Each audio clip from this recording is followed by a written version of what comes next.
A paz de Cristo, meus irmãos, muito bom dia! Dominicalcast, mais um domingo no ar para a honra e glória do Senhor.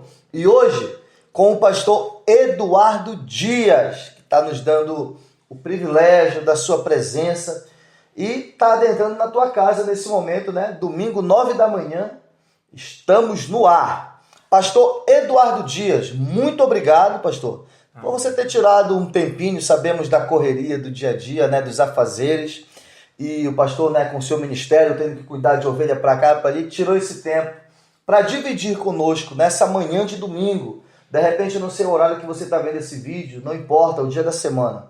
Esse foi o momento que Deus, o Espírito Santo, preparou para você receber uma porção dobrada da palavra do Senhor.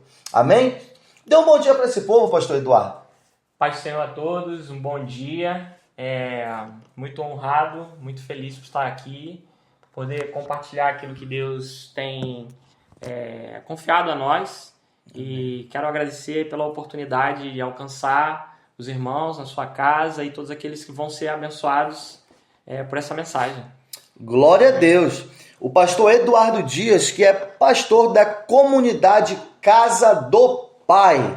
Está procurando uma igreja, uma congregação, um lugar acolhedor? Vou dar duas opções para você nessa manhã, pelo menos duas.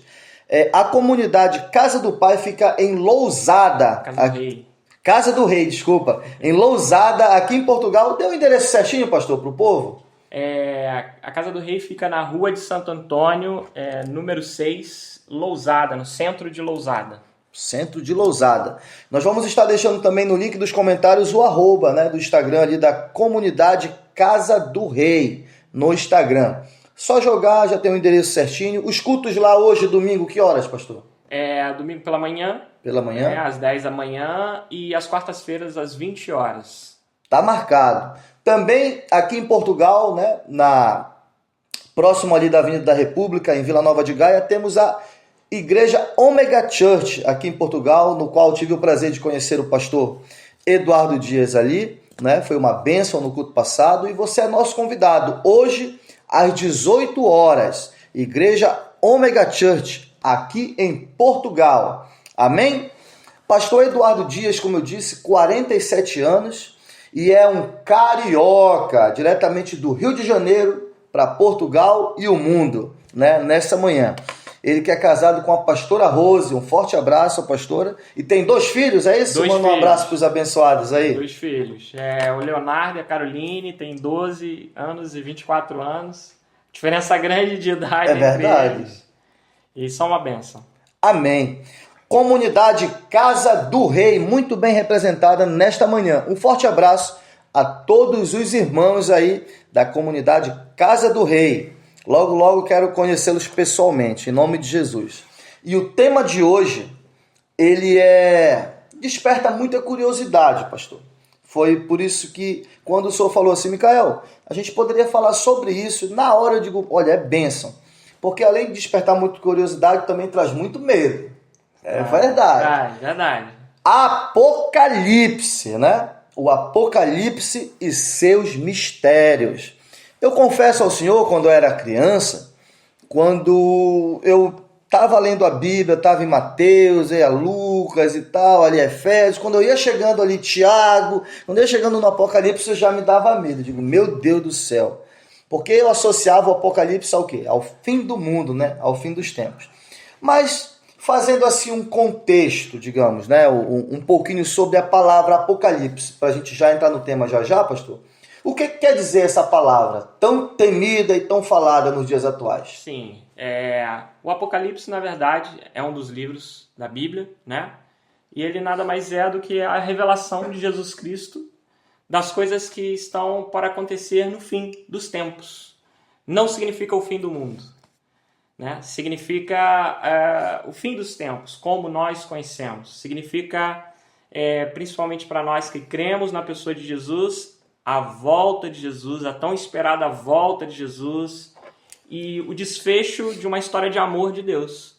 Porque Deus, quando criou o homem, ele criou uma fantástica história de amor, e Apocalipse é a declaração final desse amor, de quem se entregou por nós, quem deu a sua vida através do seu filho na cruz, né? Amou o mundo de tal maneira. Então, ali em Apocalipse, nós encontramos o desfecho dessa história, né? A conclusão do plano de resgate da vida humana, do homem e de toda a criação do Senhor. Então, quer dizer, para nós que cremos no que a Bíblia diz, seria o Apocalipse, então, tem que ser visto como uma esperança, não é? Como, assim, algo que está por vir. Completamente, completamente. E, para além disso, de uma esperança, nós podemos ver que é um instrumento de Deus para abrir o nosso entendimento. Vou dar um exemplo? Claro, à vontade. Nós temos lá as 7 igrejas.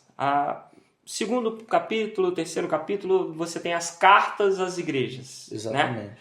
E se você tiver uma curiosidade, você pode ir lá e ler as cartas das 7 igrejas, que o próprio Jesus pede que João, que tem a visão dele, escreva. Né? Quem escreveu o Apocalipse, né, para quem está em casa, foi então o apóstolo João? O apóstolo João. E ele tem uma revelação, a revelação de Jesus Cristo, e ele começa a escrever aquilo que Jesus começa a dizer a ele.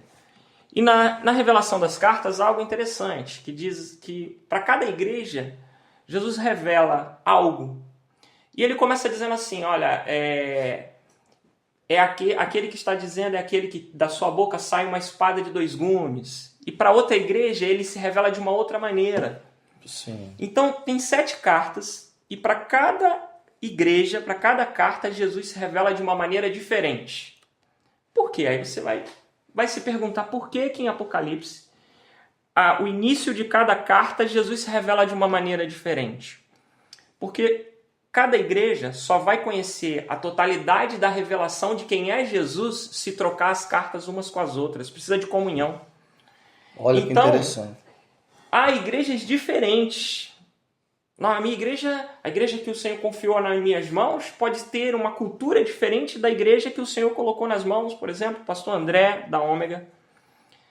Mas se nós trocarmos as nossas cartas, compartilharmos as nossas cartas, a revelação de quem é Jesus, ela amplia. Então, é normal que haja igrejas com culturas diferentes. O que não é normal é que a gente não troque as nossas cartas. E Apocalipse já inicia assim, dizendo, tenham comunhão. E conheçam a revelação de quem é Jesus através dessa revelação. Então, só para a gente entender melhor, né? Se você acompanhar em casa e Apocalipse no capítulo 2, vai falar realmente sobre as cartas, né? E aqui ele fala, a primeira carta, por exemplo, foi para a igreja de Éfeso. Essas eram igrejas literais, então. Literais. Essa é endereçada a Éfeso, essa é a Esmirna, essa é a Pérgamo. A mais que a gente vê assim, que o negócio estava bravo lá, é a de Laodiceia, né? Laodiceia. Então eram realmente igrejas reais, pastores reais, situações reais, situações reais. Mas e é interessante você ter falado sobre isso, porque quando nós olhamos assim, a gente pode perguntar, então, se Deus estava falando para aquela igreja, por que isso tem significado comigo? Porque a maravilhosa forma com que Deus conduz as coisas é que Ele usa a nossa vida e a nossa história como algo profético em todas as vezes. Não é só com a igreja. Então ele elencou ali uma igreja. Haviam muitas igrejas. Ele escolheu 7.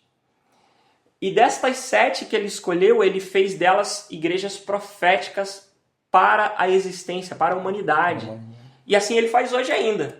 Ele usa a nossa vida, as nossas igrejas, de forma profética para proclamar algo para toda a humanidade. Então, eram igrejas reais, pastores reais, comunidades reais, mas que sua vida e a sua história foi profética para as nações. Olha, que bênção.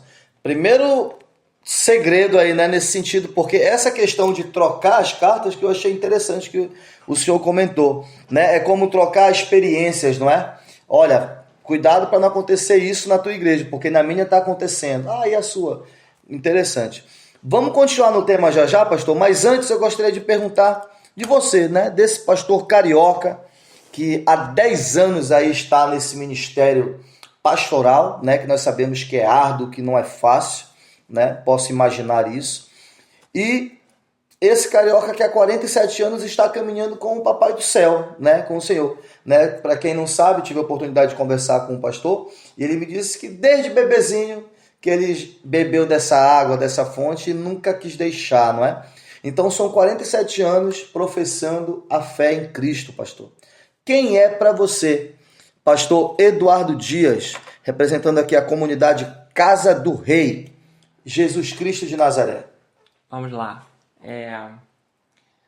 A Bíblia diz muitas coisas sobre ele, né? Fala não só sobre a identidade dele, como a cultura que ele tinha, como também fala sobre os títulos graciosos que ele tem, como Príncipe da Paz, né? Que eu amo muito essa expressão sobre ele, né? Príncipe da Paz. Tem a ver com reino, né? Príncipe tem a ver com reino. Exato. Mas ele também tem as nossas individualidades. Ele nos visita de forma individual. E quando você me faz essa pergunta, é uma pergunta difícil, porque quando a gente olha por toda a Bíblia, ele se revela de tantas formas, né? Jesus, ele se revela a nós de tantas maneiras e, dependendo do momento da nossa história, ele se revela ainda de uma forma inusitada, né? Então, para mim, Jesus foi aquele que segurou na minha mão e me tirou de um poço de timidez, de um poço de individualidade, visitou a minha história, visitou as minhas limitações, né? Eu venho de uma infância com muitas limitações e o Senhor me visitou. Então, Jesus, para mim, é um amigo muito real e íntimo, né? É alguém que eu conheço o abraço, é um amigo que já enxugou muitas lágrimas minhas, né? É um amigo que me fez e me viu crescer e me impulsionou a fazer coisas que eu não era capaz de fazer, né? Então, mais do que os seus grandes títulos, é o amigo da intimidade. Você então consegue, né? Tem esse discernimento de saber, Papai do Céu que está aqui agora, né? Se conseguir sentir não só o tato, mas o cheiro dele. Sim. Né? Através da intimidade que você tem com A ele. Bíblia diz que nós, né, o corpo de Cristo, né, e tudo aquilo que nós vivemos, somos o perfume suave de Cristo. Né? Então, estamos aqui reunidos, estamos aqui em comunhão e falando com pessoas na sua casa. Então, tem o perfume de Cristo aqui. Amém. Né? Glória a Deus. Lindo mesmo. Quero aproveitar, né, e agradecer também a presença aqui do pastor Leonardo, está aqui conosco, né, Amém. Juntamente com o Pedro Magalhães, aqui o nosso produtor, né. Obrigado, pastor Leonardo. Logo, logo estará aqui também, sentado Amém. nessa cadeira, né, falando um pouquinho sobre Deus, né, sobre o que Deus também fez na vida dele. Amém, pastor. Eu quero dizer para você, pastor Eduardo Dias, que eu quero que você esteja também presente aqui nas nossas lembranças, né. Então eu fiz o pedido, pastor. Olha, não é por interesse não, mas não esqueça de trazer uma lembrança aí para deixar na nossa bancada. E eu gostaria de saber, eu já não vi o que é ainda, né? Não quis olhar para não estragar a surpresa. Mas vi que você trouxe aí um porta-retrato. O que você trouxe pra gente nessa manhã? E para os nossos telespectadores, sim, não é? Você havia comentado que tinha que ser algo necessariamente que tivesse a ver com o nosso ministério ou com o nosso chamado, né? Exatamente, tivesse ali um significado. Pronto, então eu trouxe aqui um quadro que tem a ver com o nosso chamado, que é o Leão. Tem a ver com uma experiência vivida no meu chamado e que deu origem até a imagem, né, que representa a nossa comunidade. Aqui o leão com a coroa, o leão não é? Com a coroa, né? Eu vivi uma experiência no meu chamado, né? Na verdade, eu fugi muitos anos de ser pastor. É mesmo? Muitos anos. Era marca da minha vida era dizer assim, eu não quero. Era o limpador de para-brisa. Era não. Porque eu tinha uma palavra desde os 2 anos de idade, né? E que vinha me acompanhando. Meu pai é pastor, minha família é muito pastoral, muitos membros da minha família eram pastores e eu sempre vi a luta do ministério, né? A dificuldade, o peso que a responsabilidade, as dores da família pastoral. Sim. Ser pastor é uma escolha de renúncia e dentro das minhas limitações pessoais, eu não conseguia me encontrar dentro desse chamado, e havia um temor muito grande no coração, mas até que o dia que o Senhor me partiu em 1000 pedaços, me levou para o trato, né? Me amassou como barro. A casa do oleiro. Me amassou como barro, e eu vivi uma experiência num dia inusitado, e nesse dia, a experiência que eu vivi, alguns pastores estavam lá e eles tiveram a mesma experiência espiritual que eu tive. Eu tive uma visão, fui praticamente arrebatado, fiquei uns 40 minutos desacordado, assim, vivendo uma experiência com Deus, e os pastores estavam acompanhando aquilo, mas também vendo aquilo que Deus estava mostrando a eles a mesma coisa, né? E no momento dessa experiência, para encurtar aqui, né? Mas fique à vontade. No momento dessa experiência, eu me vi pregando, né? Levantando as mãos e orando sobre a Israel, diante daquele muro lá, chamado Muro das Lamentações. Eu me vi assim, e um grande leão chegava atrás de mim e rugia. E quando ele rugia, ele estava atrás de mim, os meus ossos, meu corpo vibrava, o rugido dele passava por dentro de mim, e vibrava os meus ossos, e quando isso acontecia, aquele rugido era propagado para dentro da cidade, né? Então isso me marcou muito na altura e se transformou em algo que era símbolo do meu chamado, né? Muitas coisas aconteceram nessa experiência, né? Mas me acompanhou o símbolo do meu chamado, né? Olha que interessante. E quando a gente decidiu colocar esse símbolo, né, o símbolo do leão, está muito ligado ao que o Senhor tem conosco, né? Eu costumo dizer lá a nossa igreja que nós somos a igreja que não fomos chamados para festa. Não fomos chamados com esse chamado de festejar ou de comemorar algo muito, não que a gente não possa fazer, mas nós fomos chamados para a guerra. Nós fomos chamados para um fronte, como ponta de lança, né? Então, nós somos uma igreja que o leão precisa rugir e ele precisa vibrar os nossos ossos e propagar aquilo que ele precisa propagar, não através só da nossa boca, mas através da nossa vida de forma visceral. Benção, olha. Tá aí o presente, que é o símbolo, né? Top demais. É o leão da tribo de Judá. Esse é nosso Jesus, né? Gostei muito. Já vai ter um lugar certamente especial na nossa bancada, pastor. Interessante esse momento que o senhor viveu ali, né? Com certeza foi um divisor. Depois daquilo ali, você diz assim, não tem como fugir mais. Não tem. Não há como, né? Não tem. Amém. Bênção de Deus. Agora a gente vai partir fundo no tema. O Apocalipse e seus mistérios. Te prepara, qualquer coisa, pega a Bíblia, vai acompanhando aí. E eu quero que você continue à vontade, pastor Eduardo Dias, para falar o que Deus, né, falou ao seu coração para você tá compartilhando conosco nessa manhã. Como você bem falou, né, sobre o Apocalipse, sobre a revelação, né, dada por Jesus ali para o apóstolo João. E ele escreveu muitas coisas, né? A gente vê que o Apocalipse ele é bem grande e muita gente, às vezes, vê o Apocalipse de uma forma literal. Alguns pastores mesmo, estudiosos, veem de uma forma literal. Outros já veem de forma alegórica, não é? Sim. O senhor vê ele como o Apocalipse? Assim, em alguns momentos literais, em alguns momentos alegóricos? Uma pincelada rápida sobre isso. Pronto, nós temos, para estudar a Bíblia de forma bastante séria, nós não podemos simplesmente olhar e achar que tudo é alegórico ou tudo é literal. Nós temos que olhar para o texto e o texto ele tem que explicar para a gente a condução daquilo que ele quer, a interpretação dele. Então, tem horas que nós precisamos olhar com seriedade e enxergar a literalidade do texto. E às vezes é nítido a alegoria do texto, né? Mas, em todos os casos, o texto diz o que ele quer dizer, né? Eu não posso olhar para algo e começar a conjecturar.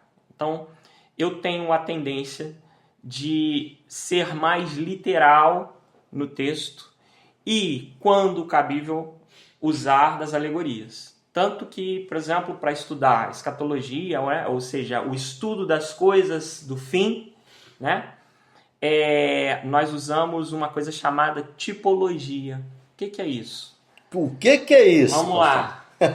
É uma parte do estudo da Bíblia que são acontecimentos e circunstâncias e textos que apontam para algo profético. Isso é uma tipologia, né? Então, por exemplo, um exemplo que todo mundo conhece.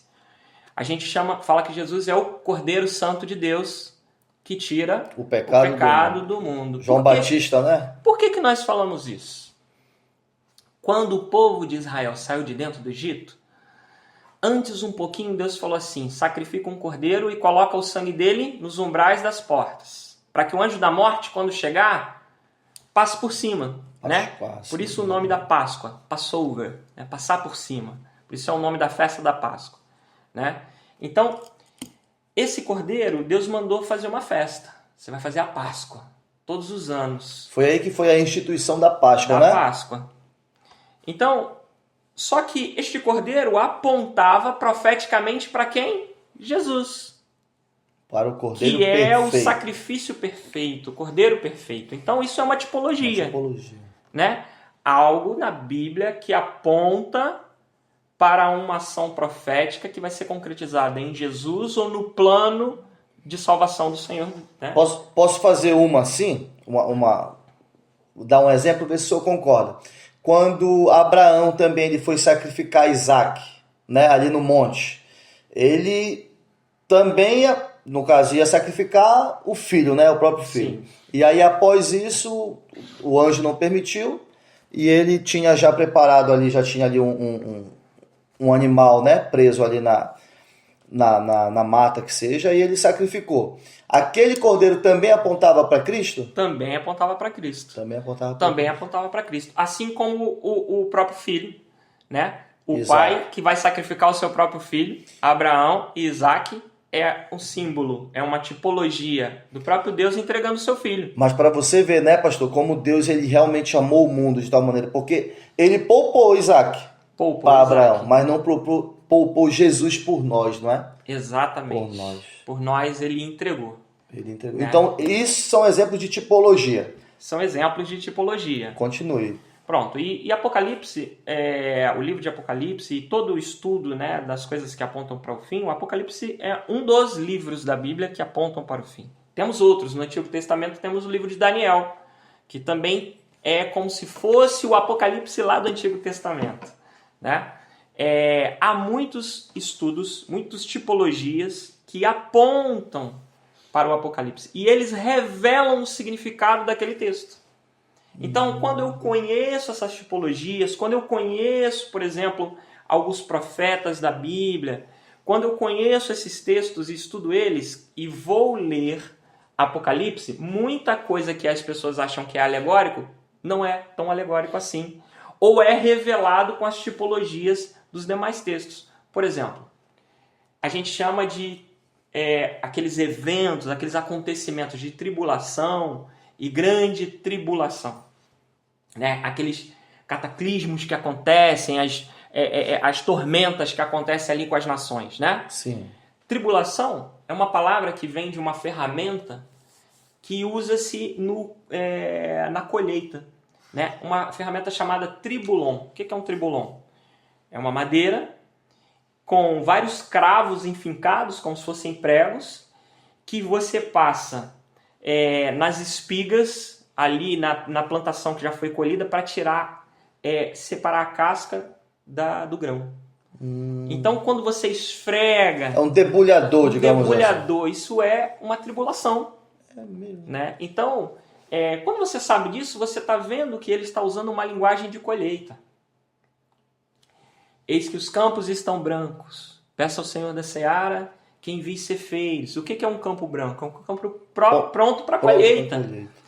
Em Apocalipse, você vai ver que muita da linguagem que está ali escrita tem a ver com a colheita. E qual colheita? Colheita de qualquer lugar? Não, colheita de Israel. Né? E como que era a colheita de Israel? Né? Israel possuía vários tipos de cultura de plantio. Né? Uma das culturas, a primeira era a cevada, a segunda era o trigo. Tanto o campo de trigo quanto o campo de cevada tem espigas que ficam brancas para a colheita. Né? E essa colheita, existe o ciclo. Por exemplo, a Páscoa e a festa de primícias é a colheita da cevada. quando a gente fala daquele pão sem fermento, Sim, né? sim. O fermento é um tipo, né? Aponta, né? Uma tipologia que aponta para o pecado. Certo. O pão sem fermento é a pessoa de Jesus, né? Aponta para a pessoa de Jesus. Não tem pecado. O pão sem fermento. Esse pão sem fermento é feito de cevada, não é feito de trigo. É feito de cevada. Então, você vai começando a olhar essas coisas, você vai olhar assim. Se Jesus e se a Bíblia no Novo Testamento está associando a colheita ao arrebatamento ou às coisas do fim, o que eu tenho que estudar? Como que era a colheita de Israel. Exato. Para entender, não é? Para entender. E, por exemplo, vamos falar um pouquinho sobre isso. Amém. Né? Tá ficando bom o negócio. Tá ficando bom. Acompanha em casa, hein? Tá ficando bom. Bênção. O que a gente pode falar sobre isso? A colheita de Israel acontece em basicamente três fases. E 3 partes diferentes. A mesma colheita em 3 momentos diferentes. Primeiro, primícias. Depois, a grande colheita. Lá em Apocalipse fala da grande colheita. Sim. E por último, os 4 cantos da plantação. Por que isso? Era assim. Para você fazer parte da nação de Israel como alguém que cultivava, você tinha que entregar no templo as primícias, a primeira parte da sua colheita. Então, o sumo sacerdote, junto com o dono da propriedade, olhava a plantação e encontrava quais eram as espigas mais maduras da cevada. E ele pegava, enrolava uma fita vermelha entre eles, fazia um feixe, alguns feixes. Quando chegava na altura da colheita, não se podia colher sem antes colher a primícia. Que era para levar para o sumo sacerdote. Levar para o sumo sacerdote. Então, na festa de primícias, o que eles fazem? Eram os proprietários levando aquelas primeiras partes que foram separadas, que ficaram maduras primeiro, para o sacerdote abençoar. Só depois deste momento é que se podia fazer a colheita do campo. Né? Então, Paulo diz que Jesus era a primícia dos que dormem. O que Paulo estava falando?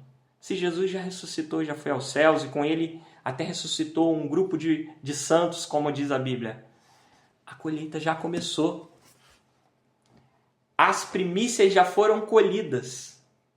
O que nós estamos esperando? A grande colheita. A grande colheita. A grande colheita. E Apocalipse fala da grande colheita. Inclusive, em Apocalipse tem uma parte que fala assim, que o Senhor daria ordem aos anjos para colher dos 4 cantos da terra. Que já é o terceiro passo. É o terceiro passo. Por quê? Porque você fazia a grande colheita, mas não colhia os cantos Era só da o meio. plantação, só o meio. Porque os cantos pertenciam aos pobres de Israel. Você ainda tem uma outra coisa no meio da colheita, da grande colheita, existe uma outra coisa chamada respigas. Você vai ler lá no livro de Ruth. O que caía... O que caía era de quem? Das viúvas e dos estrangeiros. Né? Então, se você ler o livro de Ruth, você vai ver que ele é extremamente escatológico, extremamente aponta para Jesus ali. É uma Boaz, tipologia é uma também. tipologia. Boaz não era o remissor de Ruth. Ruth pediu para que ele fosse o remissor dela, com aquele ato, né? Sim. Você que está em casa, se você tiver alguma dúvida, leia o livro de Ruth. É bem É pequenininho. bem pequenininho, você vai entender o que a gente está falando, mas Ruth está num campo e as espigas vão caindo, né? Parece que ele ainda chega a dizer assim, fala até para os trabalhadores deixar cair mais, né? Deixa cair né? umas maduras, né? Ruth representa quem? Bom, nesse sentido, pronto. Se Boaz representa Jesus como remissor, Ruth representa a igreja. Aí, pronto, nós. Ruth representa a igreja, né? Então, obviamente a tipologia ela não é perfeita. Perfeito é o acontecimento. Ela não é perfeita no apontamento. Ela faz apenas aponta, é uma sombra. A gente chama até de sombra. Pronto. Faz de uma algo alusão real. ali. Né? Faz uma alusão, né? Então, se você, por exemplo, tem aqui uma luz. Se eu botar aqui a minha mão, tem uma sombra da minha mão. A sombra não vai mostrar a minha mão na perfeição. Vai mostrar só a silhueta. Isso é uma tipologia. E Apocalipse, se você entender essas coisas que eu te falei, que eu estou falando agora com você, você vai entender que, se você entender sobre a colheita de Israel, Apocalipse, muita coisa que era alegórico, difícil de entender, passa a ser revelado aos teus olhos, porque a linguagem da colheita já está revelada. Pronto. Mas quando o senhor falou também de tribulação, como que é o nome da ferramenta? Tribulon. Tribulon. E a Bíblia vem falar então da grande tribulação, então seria a grande colheita? Porque o tribulon separava, não é? Sim. O trigo da espiga, Sim. que seja. Pronto, o milho da espiga e tal. Então, de tribulon, tribulação. Então vai haver uma grande separação, que a gente sabe que no Apocalipse é o que vai acontecer, mas seria basicamente isso ou não? O que acontece, né? O Senhor vai colher as espigas. E no processo de colher as espigas, né, haverá um momento, sim, de tribulação para as nações. Porque, na verdade, não existe só a igreja como o plantio. Toda a humanidade, aos olhos do Senhor, deveria ser colhida por Ele. Ele tem uma expectativa de colher toda a humanidade, mas nem todos aceitaram Jesus, nem todos vão se arrepender, nem todos vão estar preparados para o grande dia, né, da colheita, para a grande colheita. Esses, né, cujo ainda a palha está grudado nas sementes, vão passar pela tribulação, vão passar pelo amassar, né? Aqueles cujas sementes já foram retiradas da palha, né, não vão precisar, né? Então é isso, né? A pergunta que você poderia pensar a igreja então vai passar por essa tribulação ou não vai, né? Entrando pelo lado, né, do do pós-tribulacionismo e tudo. Conversando com o pastor, eu já sei que ele é pré-tribulacionista, ou seja, na sua opinião, pastor Eduardo Dias, a igreja não vai passar por essa tribulação. Na minha opinião, não. E eu vou explicar por quê. Eu vou usar algumas tipologias para isso, ok? Pronto. Já que a gente falou bastante de tipologia, eu quero usar esse recurso porque nós não precisamos debater muito tecnicamente sobre isso, né? Os irmãos pós, eu tenho um grande amor, os mid também, tem um grande amor e não é meu intuito criar aqui tecnicidade para confronto, não é nada demais. Ofender ninguém. Não, de forma nenhuma. Mas eu quero trazer uma esperança, porque eu acho que quando a gente olha isso, que Jesus nos ama dessa maneira, dessa forma, né? A gente pode olhar para a Bíblia e perguntar assim, o que Deus pensa a respeito disso? Qual o caráter de Deus a respeito de pegar os santos e permiti-los passar pela tribulação ou não? Por que ele permitiria e por que ele não permitiria? Exatamente. Eu vou tomar a liberdade de ler um texto da Bíblia. Amém. Em Gênesis 18, 23 a 33. Eu vou ler só um pequeno trecho, mas está dentro desse contexto, você em casa pode ler. Gênesis 18, do 23 ao 33, ok? Só para contextualizar, aqui o contexto Abraão tem um encontro com Deus. E Deus fala para Abraão que ele vai trazer juízo sobre algumas cidades, saber Sodoma e Gomorra. E aí Abraão fica um bocado assim incomodado porque ele tem família lá, né? Sim. Tô sendo bastante simples assim para ficar didático. Exatamente. E aí Abraão faz uma pergunta interessante que tem a ver com essa pergunta nossa aqui, que ele diz assim: aproximou-se Abraão e disse: destruirás o justo com o ímpio? Ou seja, vai acabar com todo... Essa não é a pergunta? É verdade. Se Apocalipse é uma tribulação, é um conjunto de cataclismos e dificuldades, e nós temos a igreja, a pergunta que a gente pode fazer é: passará o justo com o ímpio? Mas você pode me perguntar, por que a igreja se considera justa? Seria... Pronto. Sim. Pronto. Se eu creio em Jesus, eu creio que a palavra de Deus diz assim, que ele levou sobre si as nossas dores, e sobre as suas pisaduras fomos sarados. O castigo que nos traz a paz estava sobre ele, não é verdade? E ele nos justifica de todo pecado. Como ele nos justifica, o sangue dele nos justifica, ele o quê? Nos torna justos. Quando Deus olha para nós, ele não vê pecadores, ele vê homens falhos, cobertos do sangue do seu Filho, que nos justifica, redimidos, justificados pelo sangue de Jesus. Então, quando Deus olha dos céus, ele nos olha justos. E como nós somos justos, por que ele traria juízo em justos e ímpios? Né? Aí Abraão faz a pergunta de Abraão é interessante. Ele diz assim: se houver porventura 50 justos na cidade, destruirás ainda assim, e não pouparás o lugar por amor dos 50 justos que nela se encontram? E ele mesmo responde: longe de te fazer tal coisa, matar o justo com o ímpio, como se o justo fosse igual ao ímpio. Longe de ti, não farás justiça ao juiz de toda a terra? Ele mesmo respondia, fazia a pergunta e já respondia, né? Sabendo do caráter de Deus. Do caráter de Deus. Então, Deus ele se revela em Apocalipse como justo juiz. Então, é esse exatamente o posicionamento. Aí ele diz assim: então disse o Senhor, se eu achar em Sodoma 50 justos dentro da cidade, pouparei a cidade toda por amor deles. Na cidade haviam pessoas ímpias, fazendo o que era mal aos olhos de Deus. Mas se ali tivesse um conjunto de justos, Deus pouparia a vida dos ímpios. Exatamente. Então eu quero que você entenda o seguinte. Abraão vai perguntando, se tiverem 45, se tiverem 40, se tiver 30, vai abaixando até 10. E ali ele fica constrangido, cada vez mais constrangido em insistir com Deus, mas aqui é uma insistência profética.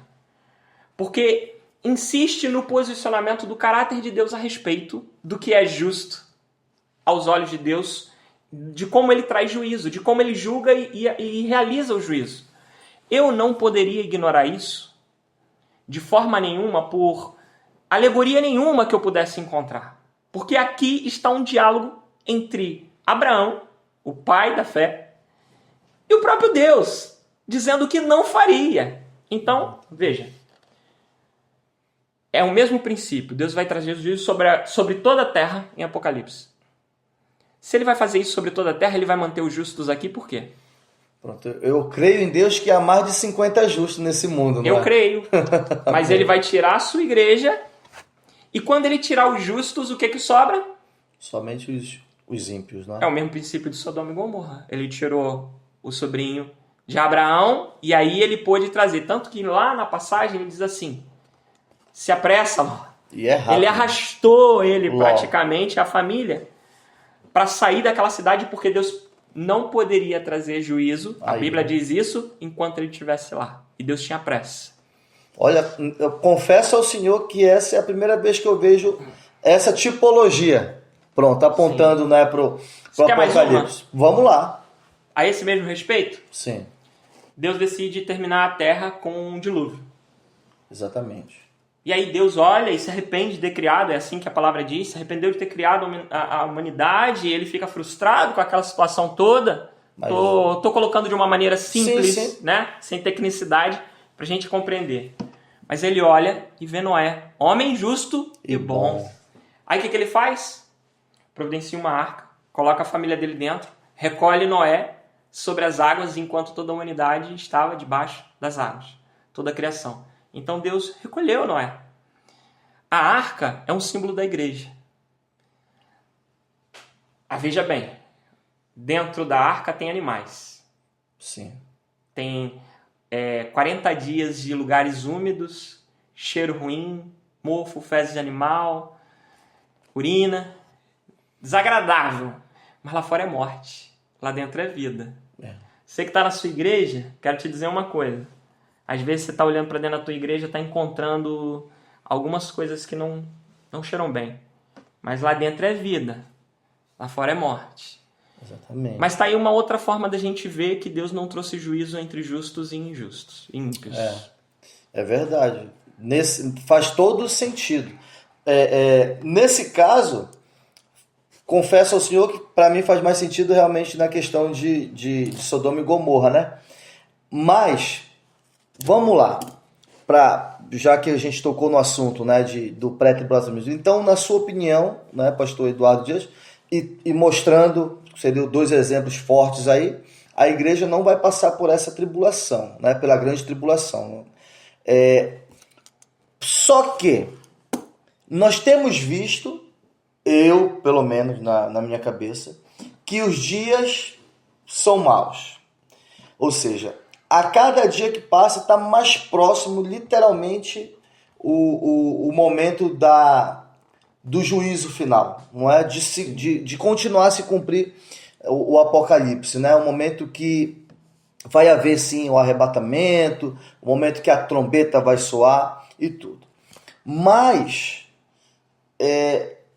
nós temos eu não acredito, assim, não é que eu não acredite, a questão eu me preocupo porque eu vejo que há muitas pessoas que estão, mesmo dentro das igrejas, frias, como se não tivesse esperando, não tivesse aguardando, preparado, pronto, a palavra é essa, que não estão preparados para a volta de Cristo, que até conhecem a Ele, confessam o nome dele, mas estão frias no momento. Então, eu acho, pastor Eduardo, e me corrija se eu estiver errado, dê a sua opinião, que antes desse momento mesmo, ali a 45 do segundo tempo, eu acredito que vai ter que haver algo sobrenatural assim, um avivamento. Sim. Eu queria chegar nessa palavra. Sim. Vai ter que haver um avivamento, porque o povo, a igreja do Senhor, ela está aqui nesse mundo, espalhada aos 4 cantos da terra. Sim. Mas muitos estão dormindo, estão adormecidos, né? E por ver o amor de Cristo, né? A bondade, o amor que Ele tem por conosco, eu acho que ainda assim Ele vai permitir que haja um avivamento para que essas pessoas se voltem de fato para Ele. Não é? O senhor concorda com isso? É bíblico? Está no Apocalipse? Concordo, é bíblico e posso falar talvez 2 ou 3 pontos sobre o assunto, se você me permitir me estender um bocadinho. Amém. Vamos lá. Aqui várias coisas que a gente pode falar. Nós estamos vivendo um tempo conhecido até em Mateus 24, lá, como o princípio de dores. Princípio, né? Das dores, exatamente. Que a gente olha e vê coisas que apontam, já está muito claro o entendimento, elas apontam para a volta de Jesus. Ao mesmo tempo, no Novo Testamento é muito falado, principalmente Paulo faz algumas afirmações, e a Bíblia nos afirma de que deveríamos consolar uns aos outros com a palavra da volta de Jesus. Hoje, essa palavra não é consolo, ela é medo. Sim, é o que eu falei no início, não é? Muitos têm medo. Ela precisa ser transformada. Essa palavra ela precisa ser pregada como consolação, como uma palavra de esperança. Né? Então, essa palavra de esperança, ela é importante. Nós, ministros do Senhor, você que é servo do Senhor, que ministra, que é líder, de alguma forma, não precisa ser pastores, né? Todos os líderes, vocês precisam conhecer a palavra visceralmente e transformá-la numa mensagem, carregá-la como uma mensagem de consolo e da volta de Jesus. Nós vamos falar sobre aqui 3 coisas importantes, né? A primeira coisa, quando Jesus veio da primeira vez, havia um que o anunciava. Esse era João Batista. João Batista, a mensagem dele é clara. Ele escolheu o deserto. O Senhor tem nos convidado a um deserto. Muita gente está esperando festa. Muita gente está esperando eventos. Muita gente está esperando grandes coisas, grandes igrejas. Mas é um tempo onde o Senhor tem nos chamado a proclamar um evangelho, uma voz que clama do deserto. Sabe? A nossa alegria tem que ser a mesma alegria de João.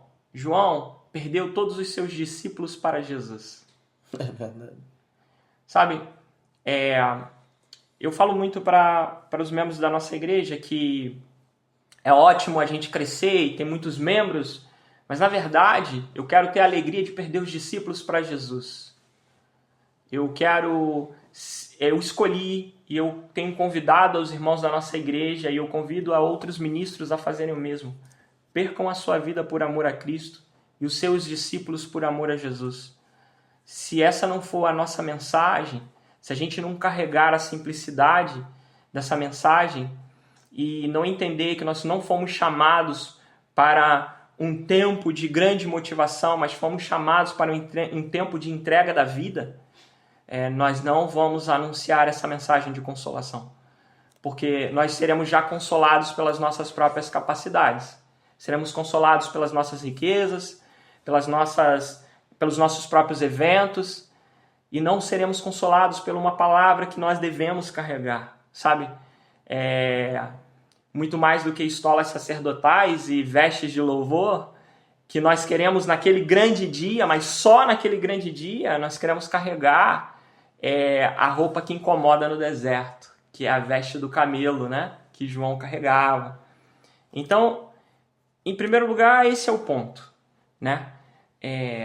Isso tem que apontar para a vinda de Jesus, né? A primeira vez ele veio como cordeiro, a segunda ele virá como leão, né? Como rei. O que me leva a uma outra coisa. Ele precisa ser profético, extremamente profético. A vinda de Jesus não pode ser olhada com olhos de quem acompanha um texto. Ele tem que ser com olhos de alguém que crê. A fé ele é fundamental para você ter como consolo a vinda de Jesus. Sabe, há 2 chuvas na plantação de Israel e a gente volta ao contexto de Apocalipse. Há 2 chuvas, a Serode e a Temporã. Serode e a Temporã. Sim, as primeiras e as últimas chuvas. Quando você plantava uma semente, e Jesus é comparado a uma semente que precisa morrer para que nasça o broto, né? Sim. Quando você planta uma semente, é preciso que Deus envie a primeira chuva. E a primeira chuva, ela faz nascer o broto. E a última chuva, ela faz amadurecer a espiga para a colheita. Atos 2, o que acontece? O Senhor vem como um som de vento impetuoso, e ali o sobrenatural de Deus invade aquele lugar, e é a primeira vez que nós vemos dessa maneira o Espírito Santo vir com um grande avivamento, e é o nascimento da igreja. Na verdade, o nascimento da igreja acontece na cruz, né? Certo. Mas ali é a revelação de Deus para a igreja. A chegada do Espírito Santo. Na festa de Pentecostes. Né? Essa é a primeira chuva. Né, que estavam ali. Nós estamos esperando as últimas chuvas. Que amadurece o campo. Por que o campo tem que estar maduro? Por que tem que haver a chuva? Olha só que coisa impressionante. Nós não vamos brotar agora, nós vamos amadurecer. E como é que o Senhor separa o joio do trigo? Não é o homem que separa, não é pastor nenhum que olha para a igreja e diz assim, esse sim, esse não. Sabe como é que ele faz? O Espírito dele vem sobre a igreja como uma chuva. Então nós estamos esperando o avivamento como uma chuva da presença de Deus. Só que ela vem com maturidade. E a maturidade nos faz inclinar. A diferença do joio e do trigo no campo, visualmente eles são iguais. Mas quando um vento bate forte, o trigo ele encurva e volta. O joio ele quebra. Inverno e quebra. Uma chuva forte quebra o trigo, mas inclina a espiga. Quebra, aliás, o joio e inclina a espiga de trigo. O derramar do Espírito Santo tem que nos colocar de joelhos na presença de Deus. A sobrenatural maneira que o avivamento virá não é para que a gente comece a fazer efeitos de curas e milagres e um avivamento em alegria, é um avivamento de arrependimento. É profundidade de arrependimento, é para a espiga se curvar, porque está madura e pronta para ser colhida. Enquanto o joio vai quebrar. Vai quebrar. E aí a colheita vem. Porque o ceifeiro não vai colher o que está quebrado. Vai colher aquele que se curvou. Então, nós esperamos o avivamento. Nós aguardamos o avivamento. Não exclusivamente haverá curas, haverá milagres. Mas esse não é o fim. Esse é o meio pelo qual o evangelho vai se propagar. o fim é amadurecimento da igreja, né? Então, eu digo a vocês, ministros, que estão esperando o avivamento, e eu quero falar um pouquinho mais sobre avivamento. Sim. Vocês, ministros, que estão esperando o avivamento, parem de esperar o avivamento como se fosse um evento festivo. Eu sei que eu estou sendo duro. Micael, eu estou sendo duro. Mas é necessário. Posso? Claro. Posso falar? Pode. Parem de esperar como se fosse um evento festivo. Comecem a esperar como se fosse um evento de arrependimento e profundidade de arrependimento. Aquilo que João Batista já pregava, né? Produzir, pois, frutos dignos de arrependimento. Exatamente, exatamente. Nós vivemos uma coisa aqui em Portugal. Eu quero falar um pouquinho da história de Portugal, que tem a ver também com avivamento. Opa. E porque Deus soprou um monte de estrangeiro, principalmente brasileiro, para cá. Rapaz, tá minando, né? Tem um monte, né? Tem um porquê? Tem um porquê. Então, quero também falar com você que é cristão, mas veio para Portugal e não encontrou um lugar para você, e está dentro da sua casa há 1 mês, 2 meses, 6 meses, 1 ano, nessa terra vagando de um lado para o outro, dizendo assim, estou com saudade da minha igreja lá no Brasil. Você precisa se posicionar em Deus, porque Deus trouxe você para essa terra, principalmente você que está aqui em Portugal e na Europa como um todo, para um propósito. E desculpa eu interromper o senhor, pastor, mas é importante. É uma terra, não vou dizer que é o lugar, não é isso, mas esse processo de imigração mata a fé de muita gente, não é? Sim. Rouba até a gente sabe da loucura, já passamos por isso, é trabalho, é correr atrás, é recomeçar, não é? Mas nós temos visto, infelizmente aqui em Portugal, pessoas que Deus escolheu para vir para cá, para fazer a diferença, não é? Sim. Mas, infelizmente, tomando um outro partido, digamos assim. Tendo tempo para tudo e para todos, menos para Cristo, né? Vendo a sua fé se esfriar. Né? Tem um amigo que ele diz assim, rapaz, Portugal mata a fé de muita gente. Mata esse processo. Mas sabe por que é o contrário do que o senhor vai falar agora, Sim. do que é necessário, não é, pastor? Sim. Sabe por que isso acontece? Porque a gente vem com a nossa cultura, vou falar do brasileiro porque nós somos brasileiros, mas Exatamente. eu sei que tem outras culturas nesse meio profético. Nós viemos para cá com a cultura brasileira. Chegamos aqui e nos encantamos com parte da cultura portuguesa. Com o euro. Esquecemos que a nossa cultura não tem que ser nem brasileira nem portuguesa, é a cultura do céu, porque nós não somos cidadãos dessa terra. E se você traz e carrega com você a cultura do céu, deixa de lado as demais culturas e vive a cultura do reino, sabe? Vamos falar sobre isso, sobre o avivamento e sobre a história do avivamento. Eu começo lá da origem de Portugal. Os historiadores dizem que Portugal foi originário com um neto de Noé, filho de Jafé. Ali eram 3 filhos, né? Sem Cã e Jafé. Esse neto era chamado de Tubal. E os historiadores antigos dizem que ele deu origem aos primeiros povos da Península Ibérica. Eram conhecidos como íberos pelos gregos e tudo mais. E eu quero ler uma passagem que está em Isaías 66, capítulo 66, verso 19, e diz assim... Isaías 66, 19. Fica à vontade, pastor. Diz assim, e porém entre eles um sinal, e os que dele escaparem enviarei às nações, a Tárcia, Pul e Lude, flecheiros e Tubal e Javã, até as ilhas mais longe, que não ouviram a minha fama, nem viram a minha glória, e anunciarão a minha glória entre os gentios. Então ele está dizendo que Tubal, a descendência de Tubal, vai visitar as ilhas e as terras longínquas.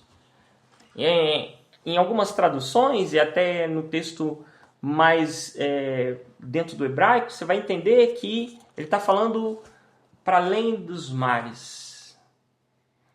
Então, se Tubal dá origem à Península Ibérica, e quem conquistou as Américas foram os espanhóis e portugueses, com as suas descobertas marítimas, nós estamos falando que essa palavra se cumpre na nação de Portugal.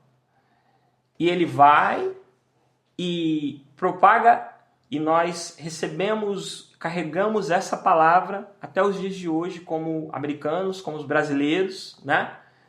Como sul-americanos, como brasileiros e todos os povos da América, e nós carregamos essa palavra. E aí você vai vendo aquelas palavras proféticas que se ouviram em muitas igrejas dizendo assim: o Brasil é celeiro de missões, o Brasil é celeiro de missionários. Por que que o Senhor nos soprou para cá? Porque essa palavra que começa em Isaías, através da vida e da descendência de Tubal, que vem na Península Ibérica e vai propagar o evangelho lá, ela vai voltar como uma semente que foi lançada e ela volta para aquela nação. Então, nós viemos aqui por essa razão. Quero te contar uma história sobre o avivamento. O avivamento ele já aconteceu várias vezes ao longo da história, mas teve um deles que foi o avivamento do país de Gales, aqui na Europa, que ele foi muito impactante, ele foi muito forte. E ele incendeia uma fagulha desse avivamento do país de Gales, ele incendeia uma outra nação, chamada Estados Unidos da América, lá na Rua Azusa. Você já deve ter ouvido falar do avivamento da Rua Azusa, que mudou a história do pentecostalismo no mundo, né? Ali há relatos fantásticos de acontecimentos, até nos jornais da cidade se via, tinha matérias falando dos milagres que ali aconteceram, né? Histórico demais. E incendiou o avivamento da Rua Azusa, com o pastor William Seymour. Esse avivamento da Rua Azusa recebeu 2 missionários, que foram os fundadores da Assembleia de Deus no Brasil. Isso em que ano, mais ou menos? Nós estamos falando de 1904, 1905, eu não me recordo exatamente, mas é essa fase aí, esse período. Há 130 anos atrás, mais ou menos, não é? É por aí. E esse pastor... 120. Esse pastor que estava à frente desse avivamento da Rua Azusa profetizou que o último avivamento seria 100 e poucos anos depois da sua morte. E 2 irmãos estiveram lá, né, nesse avivamento e foram para o Brasil. E lá no Brasil eles fundaram as Assembleias de Deus. Lá no Pará? Lá no Pará. Pronto. Essa história é maravilhosa. Ela mostra como o Senhor foi incendiando as nações através de um útero de avivamento. Tirou, digamos, de uma churrasqueira, de um braseiro, várias brasas e... Trouxe a centelha para a Rua Azusa, da centelha da Rua Azusa trouxe para o Brasil, em vários lugares, um deles até em São João do Meriti, lá no Rio de Janeiro. Enfim, por que eu estou contando isso? Porque há uns anos atrás, alguns pastores viveram algo sobrenatural durante a pandemia. Um deles foi o pastor Jefferson Neto, que é um querido pastor que eu acompanho há alguns anos. Ele é brasileiro, mas mora nos Estados Unidos há muitos anos, doutor em teologia, um homem fantástico. E Deus deu uma direção para ele ir até o local onde era a Rua Azusa, a igreja da Rua Azusa. Já não existe mais a igreja, virou até, se não me engano, um museu. Mas ele ficou lá acampado durante 3 dias e o Senhor falou com ele que traria novamente para as nações o avivamento. E começaria pelo Brasil e por Portugal. E esse homem, carregando essa palavra, recebeu isso de Deus lá. Um amigo dele, pastor Joel Richardson, que é aqui da Inglaterra, também recebeu uma palavra de Deus para ir no país de Gales. Chegou lá no país de Gales, por conta da pandemia, a igreja tinha fechado, tinha virado também um museu. Mas o zelador da igreja era o último descendente vivo do pastor do avivamento do país de Gales. Quando viu ele lá na frente, convidou ele para ir lá dentro da igreja e eles oraram lá no altar. E o Senhor falou com ele, que estava entregando a ele também uma centelha do avivamento nas mãos dele. Paralelo a isso, um pastor chamado William Leonardo, lá em São João do Meriti, foi pregar numa igreja Assembleia de Deus, aonde nasceu as Assembleias de Deus. Sim. E pregando sobre o avivamento. E lá o Senhor falou com ele que estava entregando também uma fagulha do avivamento do Senhor. Tudo interligado, as 3 histórias tudo interligado. Esses 3 homens se conectaram e vieram a Portugal. Há 3 anos atrás e fizeram um evento lá em Cascais. E esse evento foi maravilhoso, nós estivemos lá presente e o Senhor trouxe uma palavra sobre Portugal. Que nós viemos do Brasil carregando isto sobre nós e que Portugal iria viver esse avivamento e a partir de Portugal seria uma plataforma de lançamento para o avivamento entre as nações, preparando o quê? A vinda, a volta de Jesus. Então nós temos que carregar o quê? A palavra de João Batista, que é aqueles que anunciam a volta de Jesus. Junto com isso, a partir do quê? Dessa fagulha de avivamento que nós recebemos. Então, se você está aqui em Portugal, você é uma pessoa temente ao Senhor, você é um servo do Senhor, mesmo que você hoje esteja perdido e desencontrado do seu chamado, eu quero te convidar a se conectar ao verdadeiro avivamento. Não um avivamento que está chamando para eventos mirabolantes, mas um avivamento que está chamando para um tempo de entrega, arrependimento e salvação. O Senhor quer nos chamar para esse tempo, preparando a volta do Cordeiro. E ele virá como um leão, que vai rugir. Então, o avivamento carrega uma palavra. O avivamento carrega uma mensagem. Eis que estou à porta e bato. Será que a gente pode propagar isso? Será que a gente pode anunciar Jesus batendo a porta? Será que a gente consegue propagar isso como avivamento? Eu penso que o Senhor está despertando as igrejas dessa nação e soprando nós, estrangeiros, para cá, para junto com os portugueses, incendiarmos a Europa no bom sentido, incendiarmos com a presença de Deus. As últimas chuvas virão. As últimas estão próximas, pastor? Estão extremamente próximas. É muito forte, é muito forte.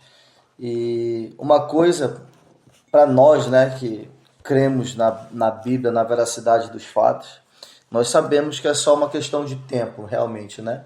E que os sinais estão aí. E um deles, uma das perguntas que eu ia fazer ao senhor, é justamente sobre isso. Nos dias atuais, né? O que nós temos visto acontecer, né? Quais são os sinais assim que você pode, além desse, que é muito interessante, né? Isso é algo recente, há 3, 4 anos atrás, como você bem falou, a pandemia esteve aí, né? Mas algo que você vê no livro de Apocalipse hoje e você pode dizer, olha, isso está acontecendo agora, ou isso está prestes a acontecer, ou isso aconteceu há algum tempo atrás.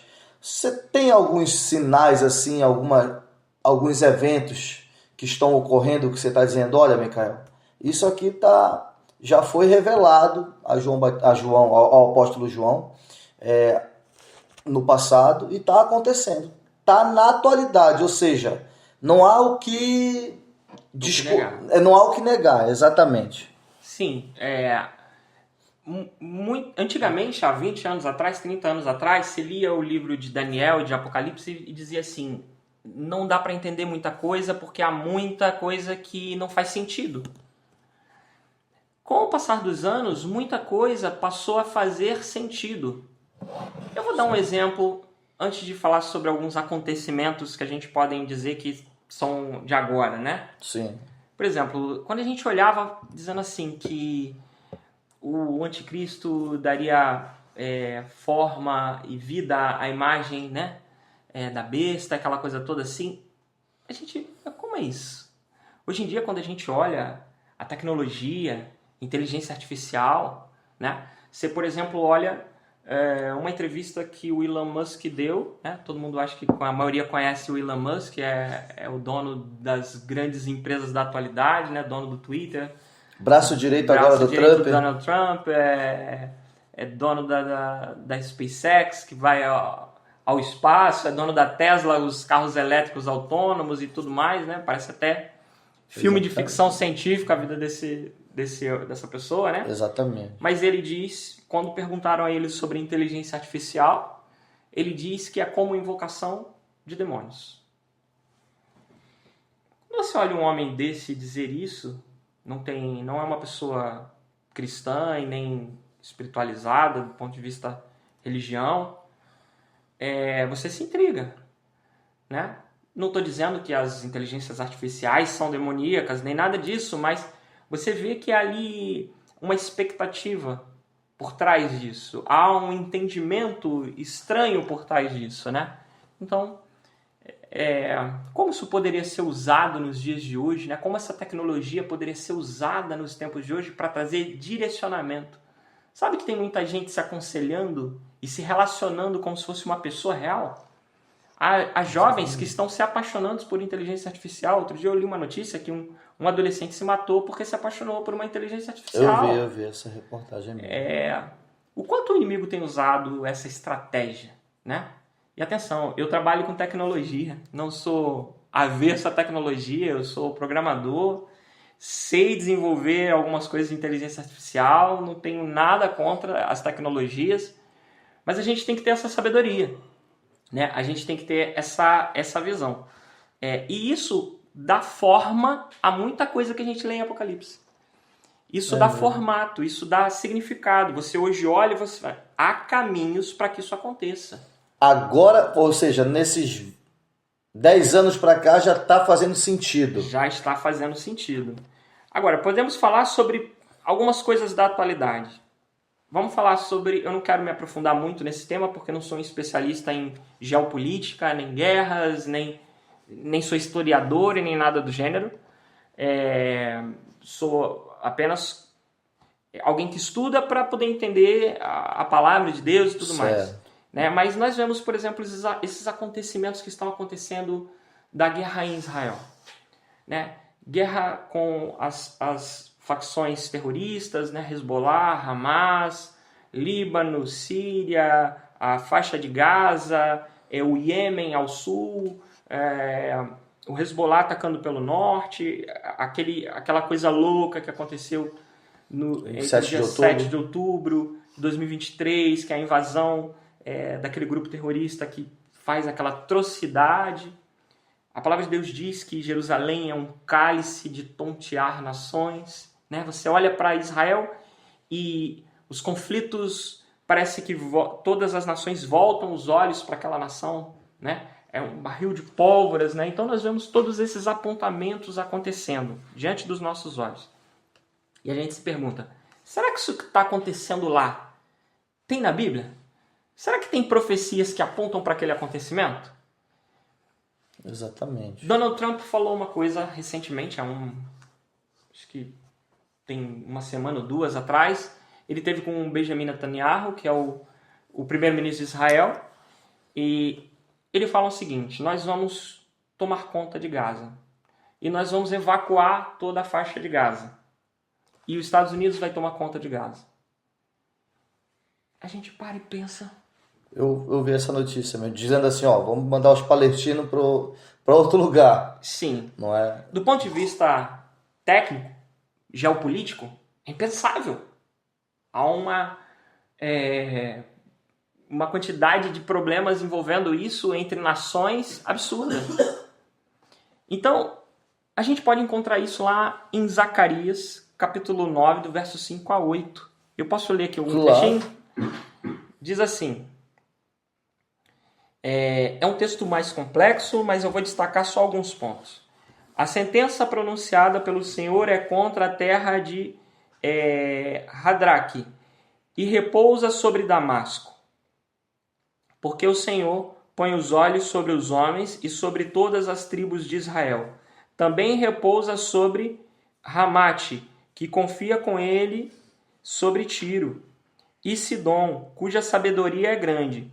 Tiro edificou para si fortalezas e amontoou prata como pó e ouro, como a lama das ruas. Eis que o Senhor a despojará e precipitará no mar a sua força, e ela será consumida pelo fogo.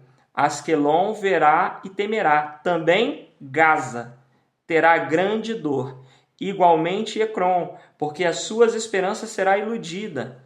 O rei de Gaza perecerá. E Asquelon não será habitada. O povo bastardo habitará em Asdod. Essa tradução está falando do povo bastardo, mas em algumas é o povo estrangeiro. Povo estrangeiro. O povo misturado. Habitará... Está aqui, para lá. o povo bastardo ou o povo estrangeiro habitará Asdod e exterminarei a soberba dos filisteus. Eles se chamam, o povo que está em Gaza se chama de Palestina. O nome Palestina vem de Filistina, que vem dos filisteus. O que a profecia de Zacarias está dizendo? Que Gaza vai ser completamente evacuada e uma outra nação estrangeira vai tomar e vai administrar aquele lugar e vai habitar naquele lugar. Que não é, no caso, Israel, que seria os Estados Unidos. Seria os Estados Unidos. Então, quando você vê Donald Trump falando que vai evacuar Gaza e vai acabar com a guerra e vai derrubar o regime do Hamas, né? E você vê que ele diz que vai ocupar aquele lugar, você não está vendo algo aqui em Zacarias? E sabe o que mais? Quando você vai lendo, eu não vou aqui ler todos os textos, mas quando você vai lendo os textos subsequentes, você vai ver que há muito mais do que isso. Há muito mais do que está acontecendo. Por exemplo, ele diz que com a funda de Davi, ele vai parar as armadilhas, as armas que foram forjadas contra Israel. Sabe qual é o nome do sistema de defesa de Israel? Funda de Davi. Funda de Davi. Só o que faltava. É funda de Davi. Mesmo, é? Né? Você tem dentro do sistema de defesa de Israel o Iron Dome, você tem o Iron Beam. O Iron Dome é cúpula de aço, o Iron Beam, que é um laser que consegue captar alguns drones e coisas assim. E você tem funda de Davi, que é específico para pegar determinados mísseis balísticos. Você vai lendo isso e você vai olhando a guerra e você vai comparando e você vai falando, isso está acontecendo agora. Não tem como ser coincidência, não é? Zacarias está se cumprindo agora. E ele aponta assim, lá em Zacarias, se não me engano, a partir do verso 10, que diz assim, canta alegremente, ó filha de Sião. Né? Alegrai muito, ó filha de Sião, exaltai, ó filha de Jerusalém, eis aí te vem o teu rei. Então, essas coisas estão acontecendo, ele está dizendo, Israel, o seu rei vem, está anunciando a volta de Jesus. Então, se essa palavra profética de Zacarias está se cumprindo agora, e a própria palavra em Zacarias está dizendo, eis que ele está vindo, se alegra porque isso é um sinal da vinda dele, nós estamos falando do quê? Da volta de Jesus. Iminente de Jesus. Interessante. Zacarias. Qual que é a passagem? Pronto, vocês podem ler Zacarias a partir do capítulo 9 em diante, que vocês vão encontrar. É porque é algo que realmente está acontecendo agora, não é agora. Que faz 10 anos assim, não. Está acontecendo agora. Eu vi essa notícia agora, inclusive uma pessoa comentando comigo, olha que o Trump já está querendo expulsar todo mundo de lá, de Gaza e tal, e agora você falando. Vou dar um outro exemplo, Zacarias 9:11. Quanto a ti, Sião, por causa do sangue da tua aliança, tirarei os teus cativos da cova em que não há água. Onde estavam os prisioneiros? Nas cavernas, em covas onde não há água. Exatamente, naquela situação deprimente, não é? É forte, pastor. Olha, cuidado aí. Foi. Pronto, é só um pequeno exemplo dos acontecimentos atualíssimos de semanas. E só que nós estamos falando aqui de uma coisa que foi escrita há muitos e muitos anos, né? Profecias aí de muitas. Zacarias, então, muito e muito antes até mesmo da revelação, né? Ou seja, de João receber a revelação. Tem mais alguma coisa assim que o senhor lembre agora, dizendo assim, olha, Micael, isso está acontecendo também agora, ou então aconteceu recentemente, e é mais uma confirmação do Apocalipse. Pronto, há muitas, há grandes acontecimentos e há um conjunto de pequenos acontecimentos que é possível destacar. No conjunto de todas as coisas, nós vemos que o Senhor, ele precisa, por exemplo, que alguns acontecimentos se fortaleçam para que aconteçam, né? Algumas coisas aconteçam para que Apocalipse comece a tomar forma. Por exemplo, a construção do terceiro templo. Certo. Né? Aí todo mundo fala assim, mas lá no lugar onde seria o terceiro templo existe a mesquita de Omar, né? Ou a cúpula Domo Dourado, a cúpula de Omar. Não é nenhuma mesquita, na verdade, aquilo, né? E aí, como é que vai ser? Eu olho e eu vejo que o Iêmen, o Hezbollah, a Síria, a própria Gaza lança mísseis o tempo todo e alguns deles sobrevoam aquela região em Jerusalém. Não me estranharia se um daqueles mísseis atingisse aquele lugar exato e liberasse o lugar para a construção do terceiro templo. Eles mesmos destruíram, né? Aí você pergunta, quanto tempo Israel conseguiria construir aquilo? Existe um instituto em Israel chamado Instituto do Templo, que já preparou tudo o que é necessário para construir. Até os cedros do Líbano, não é? Até os cedros do Líbano. Tudo está pronto. Então, pode ser que diante dos nossos olhos, a geopolítica daquele lugar que é um pavio de pólvora, um barril de pólvora, né? Mude completamente nesse contexto, apontando para esse cumprimento, para a construção do terceiro templo. Ou seja, está tudo voltado, já existe recentemente, né, para a inauguração do templo, uma chamada novilha vermelha, que é um animal, um gado, né? Um novilho que ele tem que ser perfeitamente vermelho, não pode ter uma mancha. Ele precisa ser sacrificado para dar início aos trabalhos no templo, né? É muito mais técnico do que isso, mas eu estou sendo simplificando. Mas tem que ser vermelha. Tem que ser vermelha. Há muitos anos, Israel, antes mesmo que houvesse Israel, se procurava essa novilha perfeita vermelha. E não se tinha. Recentemente conseguiram. Geneticamente? Geneticamente. Se eu não me engano, em fazendas do Tennessee, posso estar enganado da cidade, Israel levou 3 novilhas completamente, perfeitamente vermelhas para Israel, aguardando este acontecimento. Então, nós estamos vendo acontecimentos atuais que apontam para essa realização, para esse momento. Certo. Mas quem vai sentar no trono do terceiro templo? Pronto, vamos lá.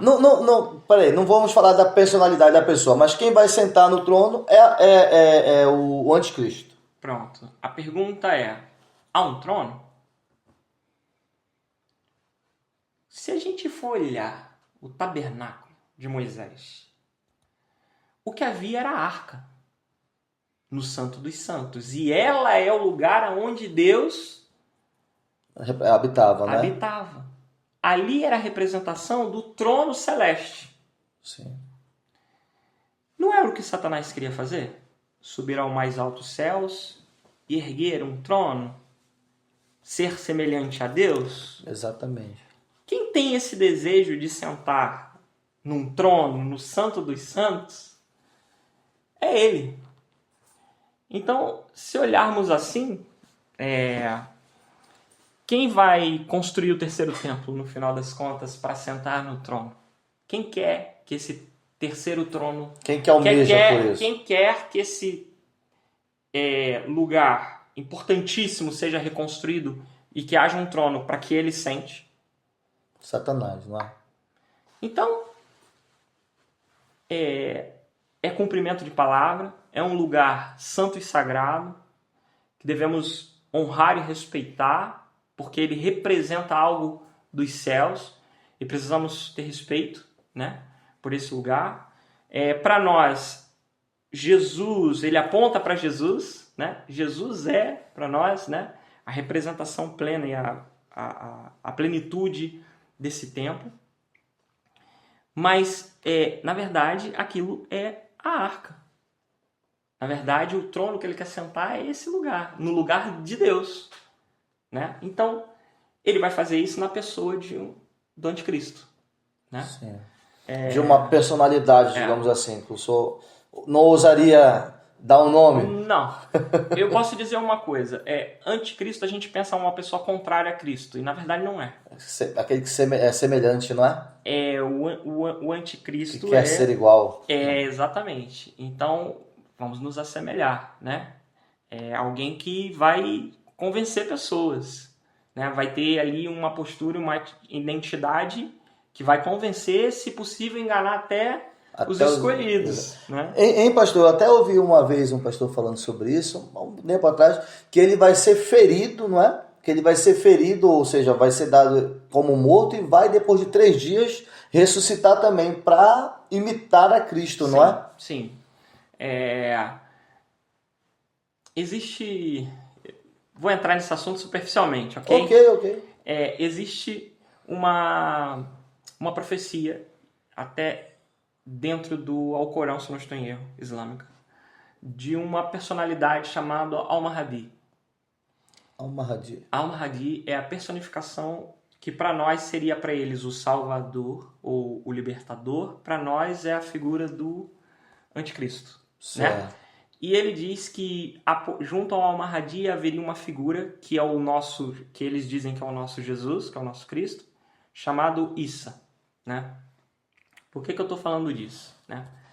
Há um grupo de outras pessoas que estão esperando também a mesma figura, ok? Enquanto nós esperamos Jesus, eles também esperam essa pessoa, que para nós é o Anticristo, para eles é o Salvador, né? Então, quando a gente olha esse panorama, vê que ele copia muitas atitudes, muitas ações, muitas coisas, né? Pronto, é por esse caminho. É por esse caminho, não é?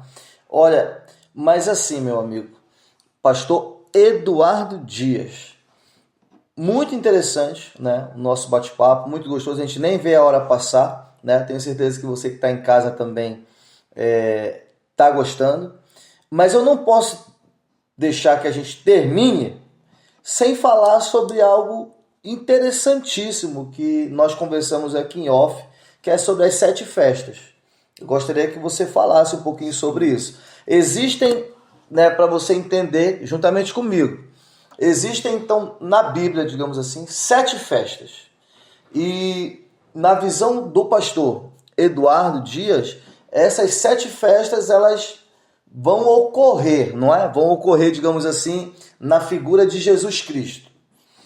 Explica melhor isso daí, porque eu para explicar, estou bem por fora. Presta atenção. Quais são as 7 festas primeiro? Vamos lá. Deixa eu chegar um pouquinho antes. Exatamente, entre no contexto aí. Deus adicionou dentro da cultura de Israel, do povo hebreu, tudo que ele precisava para que eles, enquanto povo, enquanto nação, enquanto cultura, propagassem a palavra que Deus queria para as nações. Então eles, para além da Torá, da Bíblia, né, daquilo que nós conhecemos como palavra de Deus, a vida deles é um reflexo daquilo que Deus fez com eles. Na cultura deles se reflete isso. Lá em Levíticos, capítulo 23, Deus começa a instituir algumas festas. Deus chama isso no hebraico lá de Amoedes. Tem 2 significados: festa ou agenda, apontamento de agenda, né? Então é como se Deus fizesse um relógio que todos os anos eles precisavam cumprir dentro da cultura de Israel aqueles eventos que apontavam para algo profético nas nações.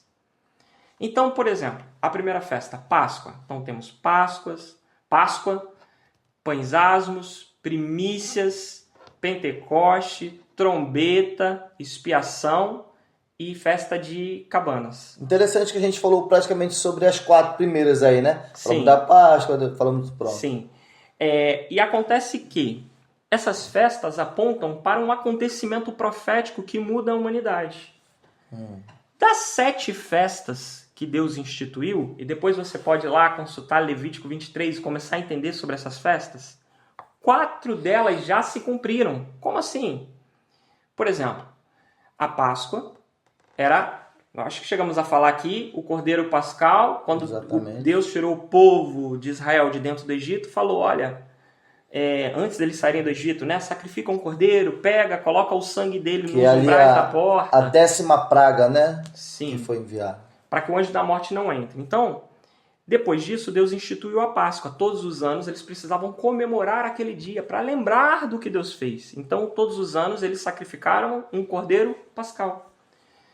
No Novo Testamento, a palavra diz que Cristo é Cordeiro Santo de Deus, que tira o pecado do mundo. Exatamente. Logo, ele cumpre, quando ele vai à cruz, ele cumpre exatamente, inclusive a hora da crucificação é a hora do sacrifício do Cordeiro no templo, no dia da Páscoa.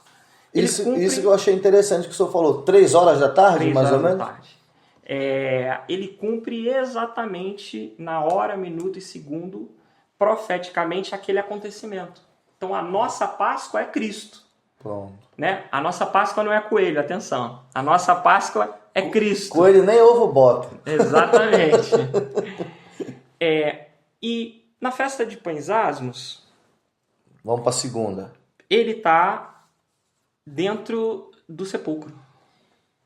Né? Ele está lá os 3 dias lá. Né? Como um pão sem fermento. Sabe que no jantar da Páscoa, o patriarca da família pegava o pão sem fermento, ele partia ele no meio, como Cristo partiu a sua carne, ele põe num pano, num linho branco, de 3 camadas e esconde. O patriarca judeu faz isso, né? Certo. Israelita faz isso. Ele esconde. As crianças da casa precisam procurar. E a criança que encontrar aquilo vem para o patriarca e fala, eu achei. Aquele patriarca abre, pega aquele pão e diz assim, esse é o símbolo da minha promessa. O que você quer? Aí vamos supor que a criança diz assim, eu quero uma bicicleta. Eu não tenho a bicicleta agora para te dar, mas confia porque eu te darei essa bicicleta. Então, Cristo quando está dentro do sepulcro, ele é esse pão partido, coberto de linho branco e fica lá durante 3 dias.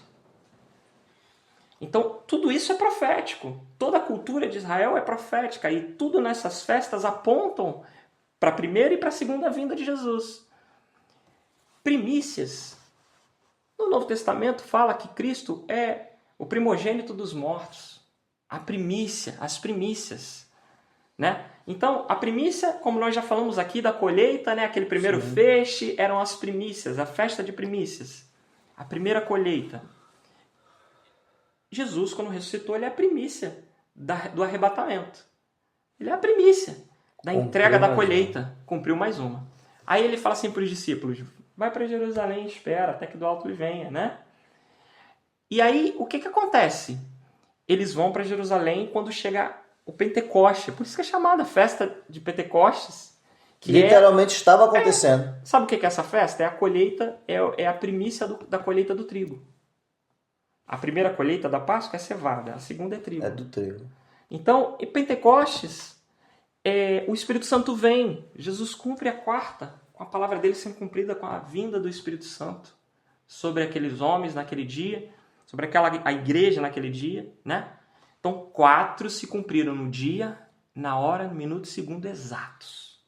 Faltam 3. Trombetas. Faltam 3. Trombetas, a próxima que vai se cumprir. A festa das trombetas. E o que Apocalipse diz? Que serão tocadas as trombetas. Exatamente, para anunciar. Ele virá para anunciar. Nuvens. Né? Depois, a expiação. Expiação é uma festa que o único dia onde o sumo sacerdote se vestia todo de branco. Né?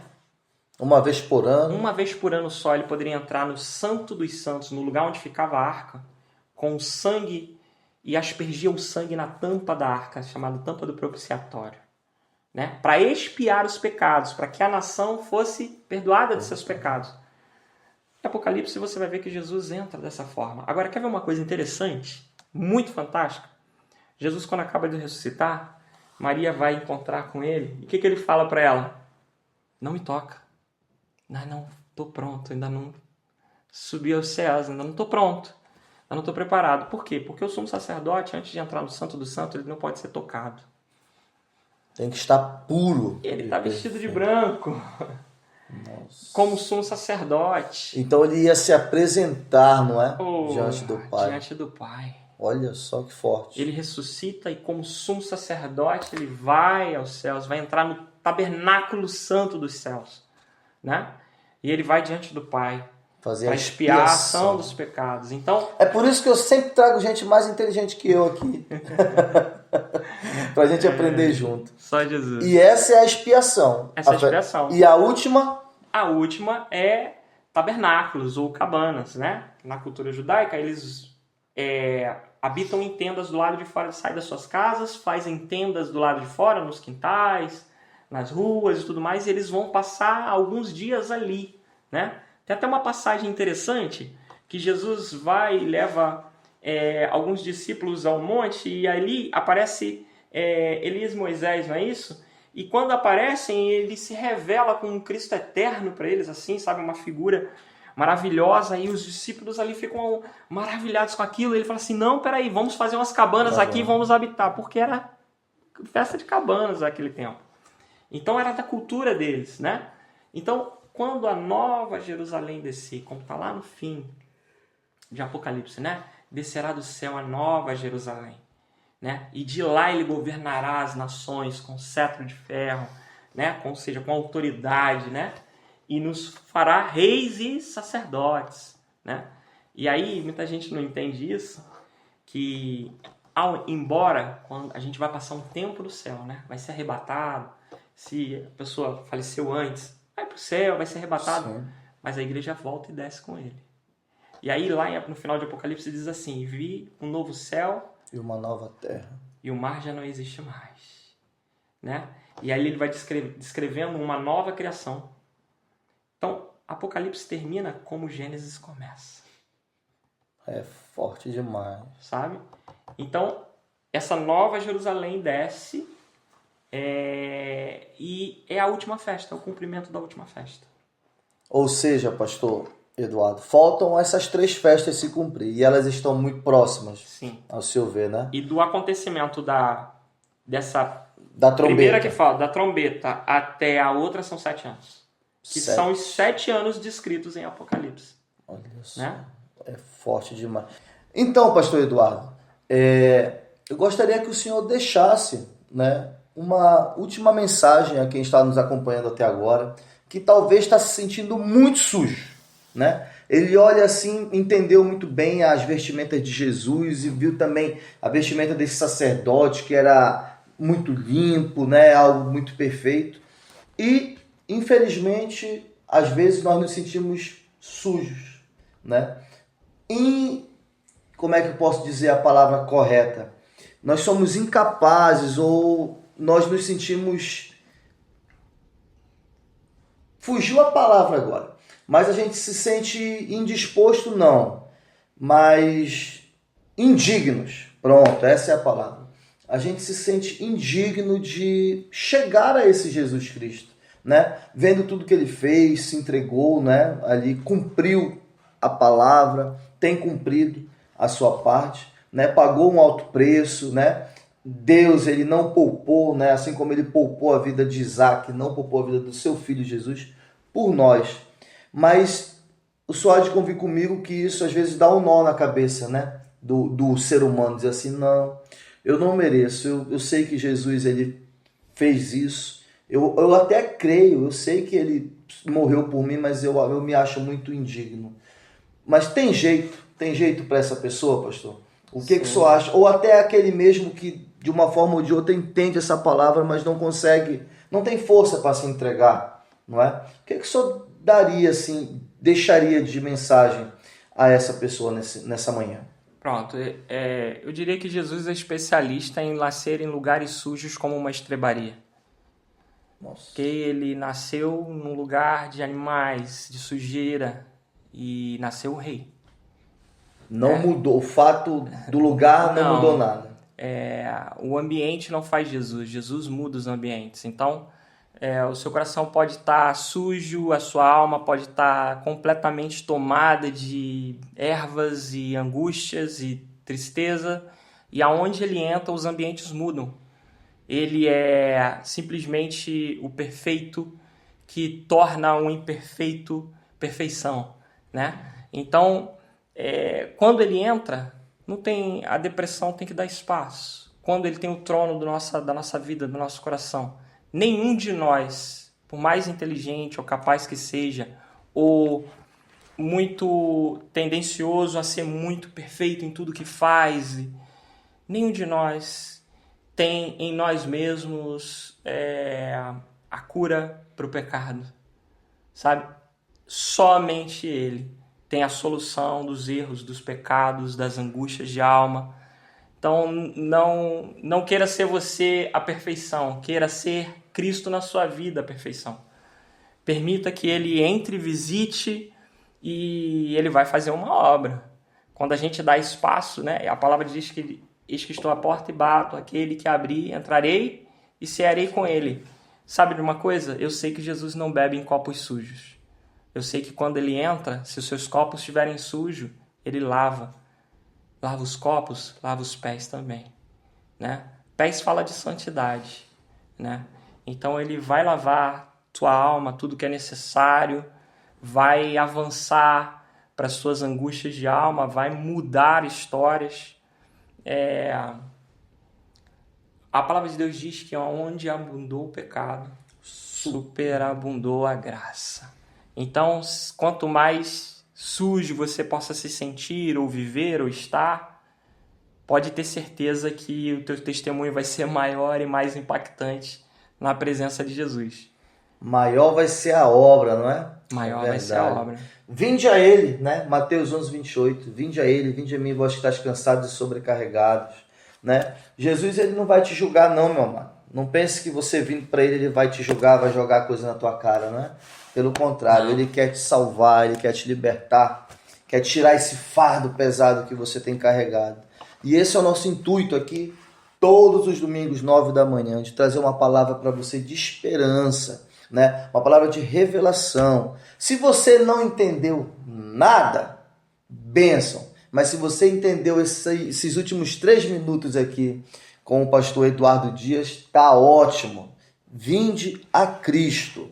Amém. Pastor Eduardo Dias, muito obrigado. Eu acredito de verdade que esse é só a sua primeira participação aqui conosco. Amém. Né? Se você aceitar o convite de forma... Vai ser uma honra. Amém, já está forçado a isso então. Estará logo conosco. Pastor Eduardo Dias, diretamente do Rio de Janeiro e de Portugal para o mundo. Um forte abraço a todos ali da comunidade Casa do Rei, em Lousada. Muito feliz aqui com a lembrança. Muito obrigado, pastor Eduardo.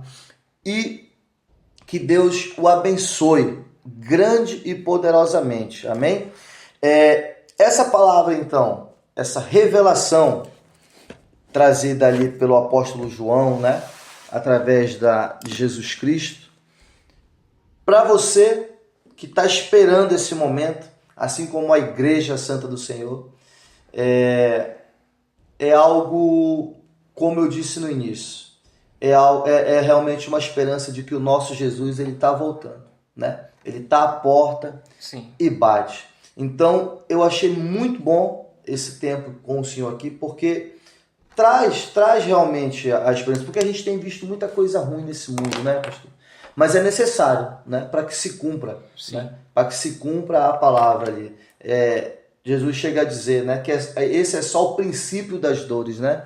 Terremotos e filho matando pai, mãe matando filho, mas tem coisas que já estão mais eminentes. E o Senhor foi muito feliz em trazer alguns exemplos aí pra gente. Amém. Nessa noite, ou melhor, nessa manhã de domingo. É que nós estamos gravando, né? Agora são somente 1 da manhã. Estamos aqui fazendo a obra. Amém? Pastor Leonardo, não é? Muito obrigado também por ter nos acompanhado, meu irmão. Amém. Paz de Cristo. E logo é você que vai estar aqui conosco, em nome de Jesus. Um forte abraço. Pode mandar um abraço e se despedir desse povo, pastor? Amém. Eu quero agradecer, Micael, pelo teu convite. Sempre prazer que precisar, nosso. A gente estará aqui, né, propagando a mensagem, né, da cruz e Amém. Tudo aquilo que o Senhor colocar nos nossos corações. Eu agradeço também você que está assistindo. Convido também, se você estiver na região lá de Lousada, a fazer uma visita à nossa igreja. Somos uma comunidade muito unida e vai ser muito bem-vindo estar conosco lá em Lousada. E que Deus abençoe a sua vida, que você possa ter tido um impacto na presença do Senhor e possa carregar com você a presença de Jesus. Afinal de contas, sermos cristãos é nos parecermos com Ele, temos que o carregar, né, não? Pequenos Cristos, é verdade. Esse é o nosso desafio diário. É verdade. Não é verdade? Para você que ficou conosco até agora, um forte abraço, um beijo no teu coração E até domingo que vem estaremos aqui mais uma vez, se Deus quiser, e em nome de Jesus. Tchau, tchau!